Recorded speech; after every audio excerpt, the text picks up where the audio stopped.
नमस्कार, इस चैनल में आपका स्वागत है। आज हम पढ़ेंगे मन। मन भी कारण द्रव्य में से ही एक है। जैसा कि हमने पढ़ा, कारण द्रव्यों के अंदर 9 द्रव्य आते हैं, काल, दिशा आदि, पंचमहाभूत वगैरह सब पढ़े हमने। आज हम पढ़ेंगे मन के बारे में। मन क्या है, इसकी क्या आयुर्वेद के अंदर इम्पोर्टेंस है। सबसे पहले देखेंगे मन की निरुक्ति। मन की निरुक्ति है मन्यते अवबुध्यते अनेन इति ही मन है, अर्थात जिसके द्वारा मनन किया जाए, चिंतन किया जाए, वही मन कहलाता है। नेक्स्ट हम देखेंगे मन के सिनोनिम। मन के सिनोनिम है मन, चित्त, चेतस, सत्व, हृदय, मानस, मन आदि। ये सभी मन के सिनोनिम है। हृदय को भी मन का ही सिनोनिम बताया है। मानस, मनस, सत्व। सत्व आयु की डेफिनेशन में भी आता है, शरीर इंद्रिय सत्व आत्मा संयोगोधारी जीवितम। तो मन के बिना शरीर और आयु भी नहीं हो सकती। नेक्स्ट है मन के गुण। मन के 2 गुण बताए आचार्यों ने, अणु और एक। अणु होता है मन, क्योंकि हमें आँखों द्वारा नहीं दिखाई देता, और एक ही होता है मन, क्योंकि हमारी जो 5 इंद्रियां हैं, हमें एक समय में हमें एक ही विषय का ग्रहण होता है। जैसे एक समय में हम सुन सकते हैं या देख सकते हैं या लिख सकते हैं, तीनों कार्य हम एक समय में नहीं कर सकते। ऐसा हमें लगता है, लेकिन ऐसा बिल्कुल भी नहीं होता। हमें लगता है हम साथ में देख रहे हैं, लिख रहे हैं और सुनने का काम भी साथ में कर रहे हैं, लेकिन इनके अंदर बहुत ही सूक्ष्म सेकंड्स का अंतर होता है, इसलिए हमें ऐसा लगता है, जबकि मन एक ही है।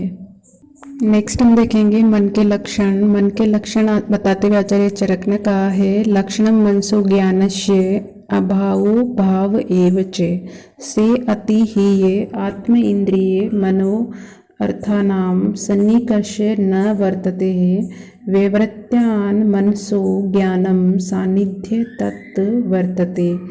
अर्थात लिखा है, लक्षण मनसो ज्ञानस्य अभाव भाव एव च। मन का लक्षण है ज्ञान का होना और नहीं होना। ज्ञान का होना और नहीं होना ही मन का लक्षण है। अगर हमारी इंद्रियों से मन कनेक्ट होगा तो हमें ज्ञान हो जाएगा, और अगर हमारी इंद्रियों के साथ मन कनेक्ट नहीं होगा तो हमें ज्ञान नहीं होगा। नेक्स्ट हम देखेंगे मन के विषय। मन के विषय है चिंत्यम विचार्यम ऊयम च ध्येयम संकल्पमेव च यत् किंचित मनसो ज्ञेयम तत्सर्वम ही अर्थ संज्ञकम। अर्थात चिंतन यानी कि सोचना, सोच विचार करना, विचार्यम यानी एनालिसिस करना, ऊयम यानी तर्क वितर्क करना, और ध्येयम धैर्य करना, और संकल्पमेव च संकल्प यानी दृढ़ निश्चय करना। ये ही मन के विषय है। नेक्स्ट हम देखेंगे मन के कर्म। मन के कर्म के लिए आचार्य चरक ने बताया है, इंद्रिय अभिग्रह कर्म मनस्सः स्वस्य निग्रह विचारस्य तत्परम बुद्धि ही प्रवर्तते। अर्थात इंद्रिय अभिग्रह का अर्थ है इंद्रियों का अपने विषयों को ग्रहण करने में हेल्प करना। जब तक इंद्रियों के साथ मन कनेक्ट नहीं होगा, मन का संयोग नहीं होगा, हमें अपनी इंद्रियों का विषय भी ग्रहण नहीं होगा। जैसे अगर सुनने से संबंधित कार्य है, तो अगर जब तक हमारा मन कनेक्ट नहीं होगा श्रोत्र इंद्रियों के साथ, तब तक हमें सुनाई देने का कार्य नहीं होगा।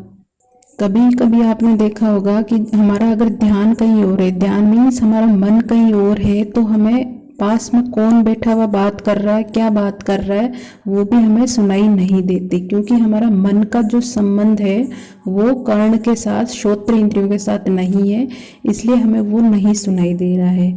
तो इसको बोलते हैं इंद्रिय अभिग्रह। मन अगर इंद्रियों के साथ संयोग होगा तो ही हमें इंद्रिय ज्ञान होगा, नहीं तो नहीं होगा। नेक्स्ट कर्म है मनस्य स्वस्य निग्रह। मन का अपने ऊपर कंट्रोल करना, मन को अपने ऊपर नियंत्रण करना ही इसका कार्य है। ऊहे विचारस्य, और ऊहे विचारस्य इसका विषय भी है और इसका कर्म भी है। ऊहे यानी तर्क करना, और विचार यानी कि विचार करना, यानी कि एनालिसिस करना ही विचार कहलाता है। तो ऊहे और विचार्य इसका कर्म भी है और विषय भी है। नेक्स्ट हम देखेंगे मानसिक प्रकृतियाँ। मानसिक प्रकृतियाँ वैसे तो फिजियोलॉजी के सिलेबस में चली जाती है, इधर भी है लेकिन इतनी डिटेल नहीं है। मन के विषय कर्म वगैरह शॉर्ट में ही पूछा जाता है, ज़्यादा डिटेल नहीं पूछी जाती है। और फिजियोलॉजी के अंदर आपने पढ़ी ली होगी कि जो मानसिक प्रकृतियाँ होती है वो टोटल 16 होती है, सात्विक, राजसिक और तामसिक। सात्विक 7 होती है, राजसिक 6 होती है और तामसिक 3 होती है। मानसिक प्रकृतियों की ज़्यादा डिटेलिंग यहाँ पर नहीं करेंगे, इतना ही पढ़ेंगे शॉर्ट में ही मानसिक प्रकृतियों के बारे में। नेक्स्ट है मानसिक रोग होने के कारण क्या होते हैं। तो मानसिक रोगों के कारण आचार्य चरक ने बताए हैं काम, क्रोध, मान, द्वेष, पारुष्य, अभिघात, भय, ताप, शोक, चिंता, उद्वेग आदि प्रवृत्ता। अर्थात इनमें से सभी अधिकांश प्राय पाप कर्म है। जो दिनचर्या चैप्टर में हमने 10वीं पाप कर्म पढ़े थे वही है। अगर पाप कर्म ज़्यादा करेंगे तो हमें मानसिक रोग होने के चांसेस ज़्यादा होते हैं। काम, क्रोध, मान, अभिमान, द्वेष करना किसी से, कठोर वचन बोलना, भय, ज़्यादा डरना, अभिताप करना, शोक करना, ज़्यादा चिंता करना, ये सभी मानसिक रोग होने के कारण है। या इनको ही हम मानसिक रोग भी बोल सकते हैं। या फिर आचार्य चरक ने एक दूसरी जगह पे भी बोला है कि चरक सूत्र 11वें चैप्टर में बोला है कि अगर व्यक्ति को जो इष्ट इच्छा, यानी कि अगर किसी मनुष्य की इच्छा कर रही है, जो जिन वस्तुओं की इच्छा कर रही है, इष्ट वस्तुओं की प्राप्ति नहीं होने पर भी मनुष्य को मानसिक रोग होता है। अतः अगर मानसिक रोगों को ठीक करना है तो किसी मनुष्य की जो भी इच्छा हो रही है, जो मानसिक रोगों से ग्रसित है, उसको सारी वस्तुएं अवेलेबल करानी चाहिए ताकि उसके मानसिक रोगों का शमन हो सके।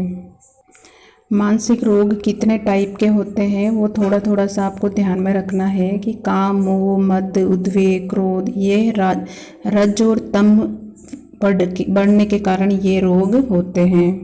नेक्स्ट है मानसिक रोगों की चिकित्सा। तो 2 तरह से हम मानसिक रोगों की चिकित्सा कर सकते हैं। एक तो प्रिवेंटिव, यानी कि पहले से ही हमें सावधानी रखनी चाहिए, और दूसरी है जनरल ट्रीटमेंट, कैसे हमें करना चाहिए। अगर रोग हो गया है तो उसका हमें कैसे ट्रीटमेंट करना चाहिए।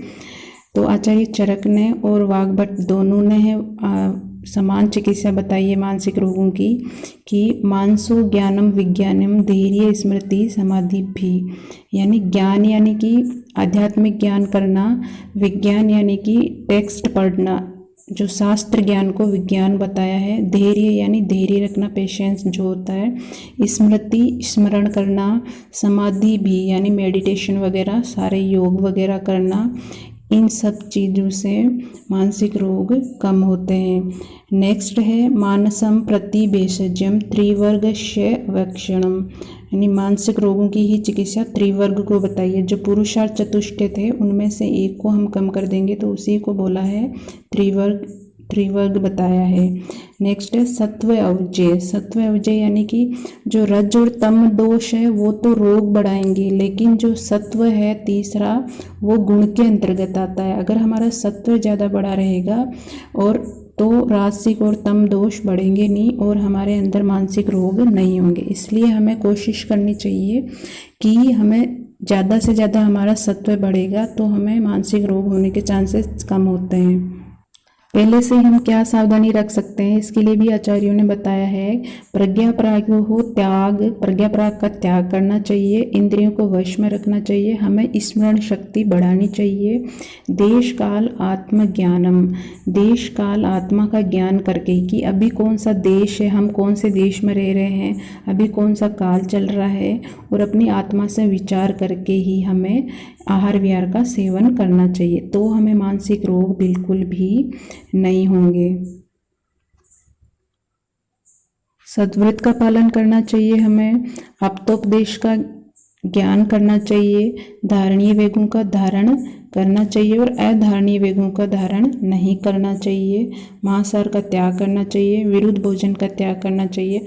अगर हम इन सब का पालन करेंगे, सद्व्रत में हमारे आप्तोपदेश ने, हमारे आचार्यों ने जो बताया है उन आदेशों का पालन करेंगे, उनके अकॉर्डिंग ही हम आहार विहार का सेवन करेंगे, दिनचर्या ऋतुचर्या का पालन करेंगे, तो हमें मानसिक रोग बिल्कुल भी नहीं होंगे।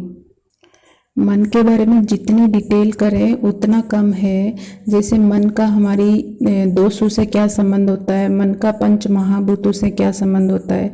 तो जब मन पंच महाभूत पढ़ते टाइम मैंने बताया था, जैसे सत्व बहुलो आकाश होता है, रजो बहुलो वायु होता है और तमो बहुलो अग्नि होता है।